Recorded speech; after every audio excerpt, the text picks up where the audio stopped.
হয়ে গেছে, কি সুন্দর দেখো কালার এসছে। আমরা এইভাবেই নামাবো। দেখো মাংসটা কালার এসছে, আর মাংসটাই এইভাবে রুটির সাথে খেতে খুব ভালো লাগবে। জল ছাড়া মাংস রান্না দেখো, এইটা আমার মা রান্না করে দিত রুটির সাথে, হেভি খেতে ভালো লাগে। তো কমেন্ট করে জানিও। রাখবো, গরম তেল করে নিচ্ছি। আমি পেঁয়াজ, কাঁচা লঙ্কা, টমেটো দিয়ে দিচ্ছি,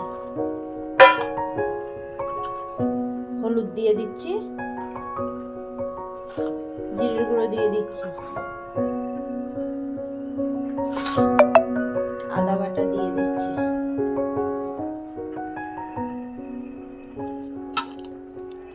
লঙ্কার গুঁড়ো দিয়ে দিচ্ছি, দিয়ে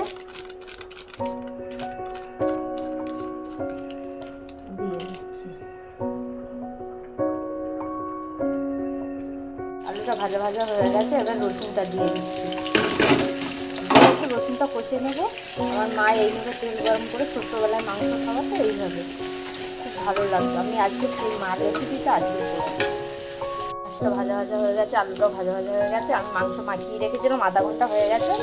আমি মাংসটা দিয়ে দিচ্ছি। হয়ে গেছে, কি সুন্দর দেখো কালার এসছে। আমরা এইভাবেই নামাবো। দেখো মাংসটা কালার এসছে, আর মাংসটাই এইভাবে রুটির সাথে খেতে খুব ভালো লাগে। জল ছাড়া মাংস রান্না দেখো, এইটা আমার মা রান্না করে দিত রুটির সাথে, হেভি খেতে ভালো লাগে। তো কমেন্ট করে জানি।